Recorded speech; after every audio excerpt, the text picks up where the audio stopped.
Hello everyone. आशा करता हूँ आप सब बहुत अच्छे होंगे और अपने अपने घरों में सुरक्षित होंगे।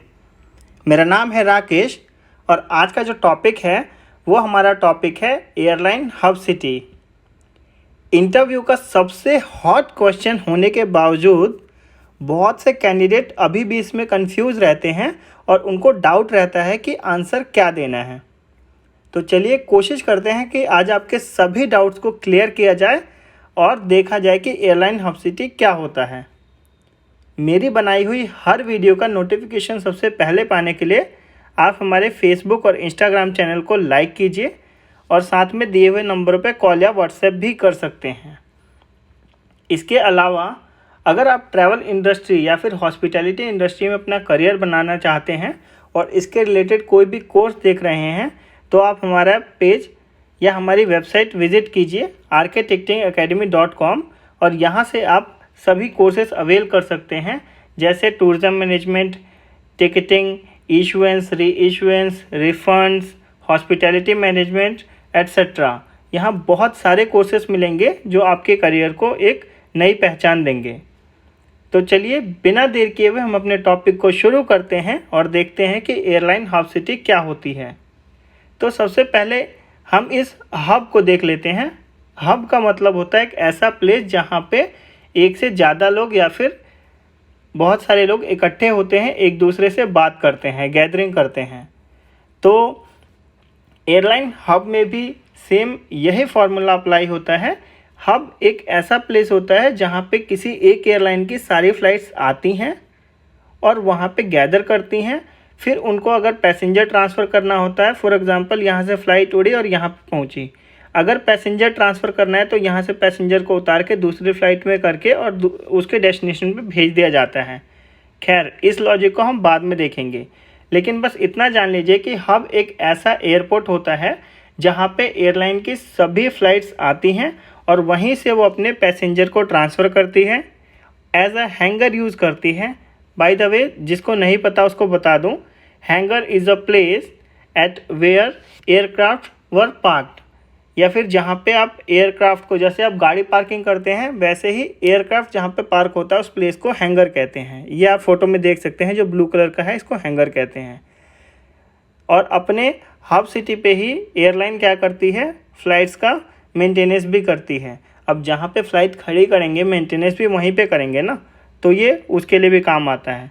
फिर इनके ऑपरेशन को स्मूथली चलाने के लिए भी हब सिटी बहुत काम आता है, क्योंकि यहीं से ये अपने पूरे ऑपरेशन जितनी भी फ़्लाइट्स हैं उन सबको कंट्रोल कर सकते हैं, उनका डेटा जो एनालिसिस करते हैं वो सब कुछ कर सकते हैं। इसके अलावा यहाँ पे स्टाफ की चेंजिंग, फॉर एग्जांपल एक स्टाफ की शिफ्ट ओवर हो गई तो दूसरे स्टाफ को आना है एट्सेट्रा। अब इस चीज़ को आपको ज़्यादा ध्यान देने की ज़रूरत है नहीं लास्ट वाले को, क्योंकि ये एयरलाइन का इंटरनल इशू होता है।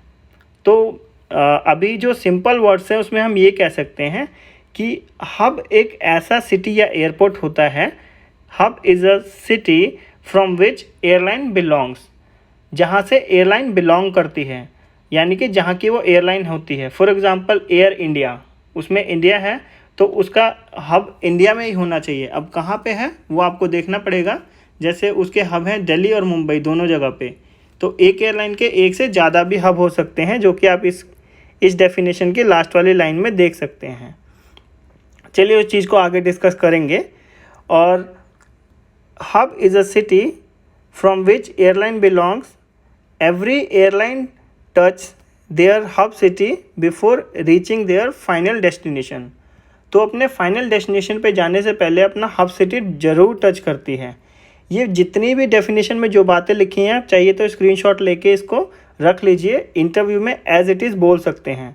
इसको समझना कैसे है वो मैं आपको आगे बताता हूँ, बस ये जान लीजिए कि हब सिटी पे काम क्या क्या होता है, ये सारी चीज़ें नोट करके रख लीजिए।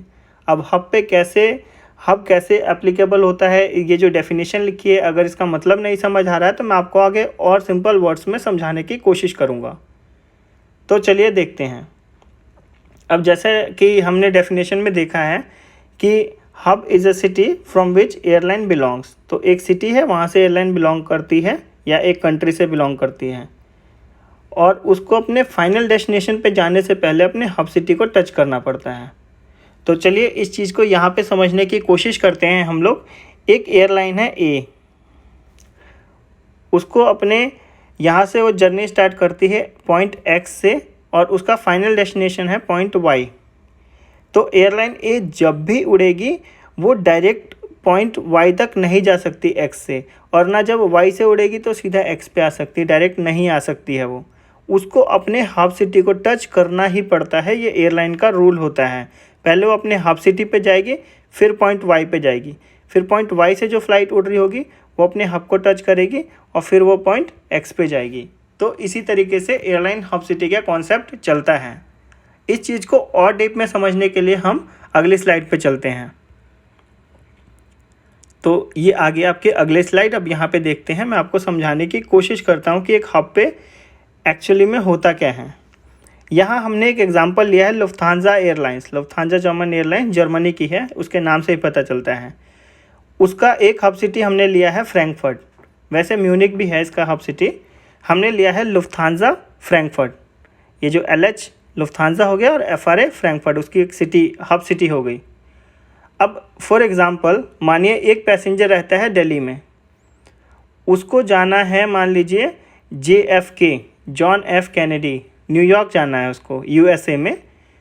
अब अगर वो लुफ्थांजा एयरलाइंस की फ़्लाइट लेता है तो लुफ्थांजा की कोई भी फ़्लाइट डायरेक्ट यहाँ पे ऑपरेट नहीं हो रही होगी जो कि JFK जाती होगी। या तो उस पैसेंजर को कोई और फ्लाइट लेनी होगी, या अगर वो लुफ्थांजा लेता है तो लुफ्थांजा पहले तो उसको लेके जाएगी फ्रैंकफर्ट और फ्रैंकफर्ट से उसको लेके जाएगी जॉन F कैनेडी। तो ये कैसे होता है मैं आपको समझाता हूँ। देखिए ये यहाँ से पैसेंजर उड़ा दिल्ली से फ्रैंकफर्ट गया एक फ़्लाइट में। तो लुफ्थांजा ने क्या कर रखा है, दिल्ली से फ्रैंकफर्ट की एक फ़्लाइट फिक्स कर रखी है और दिल्ली से फ्रैंकफर्ट दिल्ली एक फ़्लाइट फिक्स कर रखी है। फ्रैंकफर्ट JFK फ्रैंकफर्ट एक फ़्लाइट फिक्स कर रखी है। फ्रैंकफर्ट दुबई और दुबई से फ्रैंकफर्ट। एक फ़्लाइट का मतलब ये नहीं है कि वो एक ही फ़्लाइट है, मैं फ़्लाइट नंबर की बात कर रहा हूँ। जैसे कि जो फ़्लाइट जाती है, जैसे फॉर एग्ज़ाम्पल यहाँ से LH761 फ्रैंकफर्ट जाती है तो वहाँ से आते समय वही फ़्लाइट LH760 हो जाती है, एक नंबर जनरली कम हो जाता है, ठीक है। इसी तरीके से एक फ़्लाइट उन्होंने रखी है फ्रैंकफर्ट से लॉस एंजलिस, फ्रैंकफर्ट से लेगोस और लेगोस से फ्रैंकफर्ट। अब उनकी जो फ़्लाइट्स है वो सारी तो फिक्स हैं। पैसेंजर को जाना है JFK यानी कि न्यूयॉर्क, और अब यहाँ पे लुफ्थांजा के पास कोई ऐसी फ़्लाइट तो है नहीं जो कि फ्रैंकफर्ट होके भी JFK जाए, लेकिन उसके पास ऐसी फ़्लाइट तो है जो कि फ्रैंकफर्ट से JFK जाती है। तो ये लुफ्थांजा क्या करेगी, दिल्ली से पैसेंजर को पिक किया, उसको फ्रैंकफर्ट पे ड्रॉप किया। इंटरनली उसको बाहर निकलने की ज़रूरत नहीं है, एयरपोर्ट ट्रांसफ़र कहते हैं इसको या वाया पॉइंट कहते हैं, आप सबको पता ही होगा। नहीं पता होगा तो कमेंट बॉक्स में लिखिएगा, मैं बता दूंगा, इस पर नया वीडियो ले आऊँगा एक। तो दिल्ली से उड़ा पैसेंजर और फ्लाई करके वो फ्रैंकफर्ट गया। फ्रैंकफर्ट पे उतर के और वहाँ से जो फ़्लाइट न्यूयॉर्क जाती है लुफ्थांजा की ही, तो वो उसमें चढ़ गया। वो एयरलाइन का काम होता है उसको वो वाली फ़्लाइट के दोनों फ़्लाइट के बीच में एक वो टाइम मेंटेन करके या फिर एक ड्यूरेशन रखते हैं ताकि जो पैसेंजर आए वो उसको पिक कर लें। सारी फ़्लाइट्स को कनेक्टिंग फ़्लाइट कहते हैं इनको। तो वो दिल्ली से उड़ा, फ्रैंकफर्ट गया, फ्रैंकफर्ट से जो फ़्लाइट न्यूयॉर्क जाती है उसे न्यूयॉर्क वाली फ़्लाइट में बिठाया और अल्टीमेटली वो अपने फाइनल डेस्टिनेशन पे पहुंच गया। तो यहाँ पे हब का ये काम हुआ कि एयरलाइन को, जो कि लुफ्थांजा एयरलाइन है, इसको बहुत सारी फ़्लाइट्स ऑपरेट करने की ज़रूरत नहीं पड़ी, ना इसके काम में बिल्कुल जैसे होता है ना कि हौच पौच हो गया, ऐसा कुछ भी नहीं हुआ। उन्होंने अपनी फ़्लाइट्स ऑपरेट करके रखी हुई हैं कि जी दुबई से फ़्लाइट फ्रैंकफर्ट, फ्रैंकफर्ट से दुबई, फ्रैंकफर्ट से JFK, JFK से फ्रैंकफर्ट, फ्रैंकफर्ट से दिल्ली, दिल्ली से फ्रैंकफर्ट, फ्रैंकफर्ट से लेगोस और लेगोस से फ्रैंकफर्ट। तो इस तरीके से उन्होंने अपनी फ़्लाइट्स को एक रेगुलेट करके रखा हुआ है। अब जिस पैसेंजर को भी कहीं से कहीं भी जाना होता है तो अपने हब पे बुलाते हैं, हब पे लेके आते हैं, वहाँ से जो फ़्लाइट उनकी वहाँ से ऑपरेट होती है, जो कि उन्होंने पहले ही फिक्स कर रखी होती है, उसमें चढ़ा देते हैं।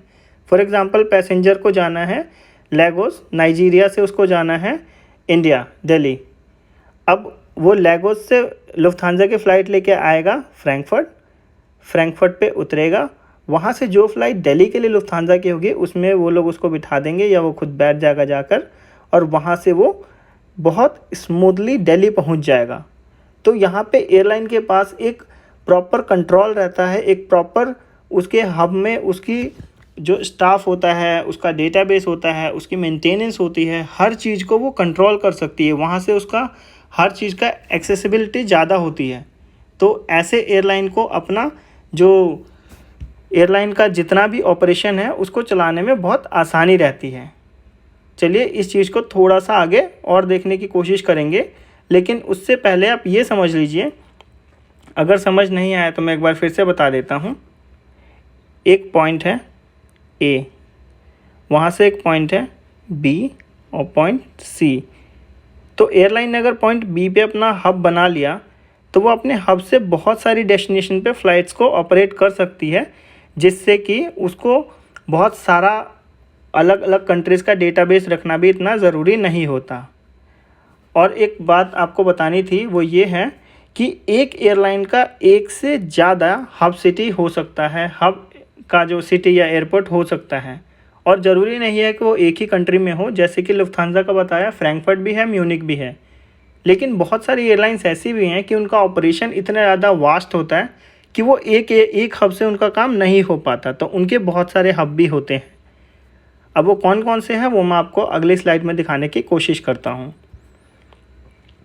यहाँ पे कुछ एयरलाइंस लिखा है और उनके हब सिटी के नाम लिखे हुए हैं। फॉर एग्ज़ाम्पल एयर इंडिया, इसका टू डिजिट आइटा कोड होता है, वो AI होता है, और इसका हब सिटी है दिल्ली। वैसे मुंबई भी है, BOM। इसके अलावा जैसे हो गया आपका ऑस्ट्रियन एयरलाइंस, OS कोड होता है इसका, और वियना इसका हब सिटी है। अब इसी में अगर आप ये एयरलाइन देखें जो चौथे नंबर पे है, डेल्टा एयरलाइंस, DL, इसका हब सिटी अगर आप देखें तो लॉस एंजलिस में भी है, बॉस्टन में भी है, अटलांटा में भी है, और एम्स्टर्डम में भी है। इसका मतलब ये है कि जो डेल्टा के ऑपरेशन है, डेल्टा एयरलाइन है, वो इतनी बड़ी है कि उसका एक हब सिटी से काम नहीं चल सकता है। और हब सिटी का जो सबसे मेन लॉजिक है वो यही होता है कि जब भी किसी पैसेंजर को ट्रैवल करना है तो आप उसे वही एयरलाइन सजेस्ट करेंगे जिसका हब सिटी या तो वो कंट्री या फिर वो सिटी हो या उसके रास्ते में पड़ती हो। फॉर एग्ज़ाम्पल एक पैसेंजर है, उसको जाना है दिल्ली से, मान लीजिए उसको पेरिस जाना है, फ्रांस, PAR, ठीक है। तो एक पैसेंजर को जब दिल्ली से पेरिस जाना है तो आपको उसको किसी भी कीमत पर कौन सी एयरलाइन नहीं दे सकते, सिंगापुर एयरलाइन नहीं दे सकते। क्यों? क्योंकि सिंगापुर एयरलाइंस का हब तो पेरिस है नहीं, तो पहले वो अपने हब पे जाएगी सिंगापुर। तो सिंगापुर तो बिल्कुल उसके ऑपोजिट डायरेक्शन में है, तो हम इसको नहीं दे सकते हैं। हम कौन सी एयरलाइन दे सकते हैं? लुफ्थांसा दे सकते हैं। क्यों? क्योंकि ये भी यूरोप में है, उसके रास्ते में पड़ता है। एग्जैक्ट पेरिस तो नहीं जाती है लेकिन रास्ते में पड़ता है।